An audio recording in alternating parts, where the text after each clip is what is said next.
السلام علیکم۔ ایک بار بہلول دانا کسی نخلستان میں بیٹھے ہوئے تھے۔ ایک تاجر کا وہاں سے گزر ہوا۔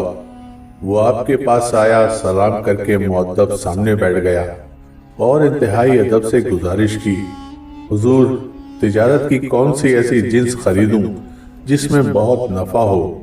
جناب بہلول نے فرمایا، کالا کپڑا لے لو۔ تاجر نے شکریہ ادا کیا اور الٹے قدموں چلتا واپس چلا گیا۔ جا کر اس نے علاقے میں دستیاب تمام سیاہ کپڑا خرید لیا۔ کچھ دنوں بعد شہر کا بہت بڑا آدمی انتقال کر گیا۔ ماتمی لباس کے لیے سارا شہر سیاہ کپڑے کی تلاش میں نکل کھڑا ہوا۔ اب کپڑا سارا اس تاجر کے پاس ذخیرہ تھا، تو اب اس نے منہ مانگے داموں فروخت کیا اور اتنا نفع کمایا جتنا ساری زندگی میں نہ کمایا تھا، اور بہت ہی امیر کبیر ہو گیا۔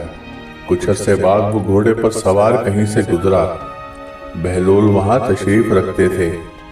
وہ وہیں گھوڑے پر بیٹھے بولا، او دیوانے، اب کی بار کیا لوں؟ بہلول نے فرمایا، تربوز لے لو۔ وہ بھاگا بھاگا گیا اور اپنی ساری دولت لگا کر پورے ملک سے تربوز خرید کر ذخیرہ کر لیے۔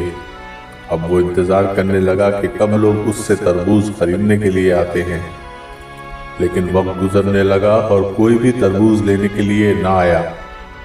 چند ہی دن بعد اس کے سب تربوز خراب ہو گئے اور وہ کوڑی کوڑی کا محتاج ہو گیا۔ اسی خستہ حالی میں گھومتے پھرتے اس کی ملاقات بہلول سے ہو گئی، تو اس نے کہا، آپ نے میرے ساتھ کیا کیا؟ تو جناب بہلول نے فرمایا، میں نے نہیں، تیرے لہجے اور الفاظ نے تجھے اس حال کو پہنچایا۔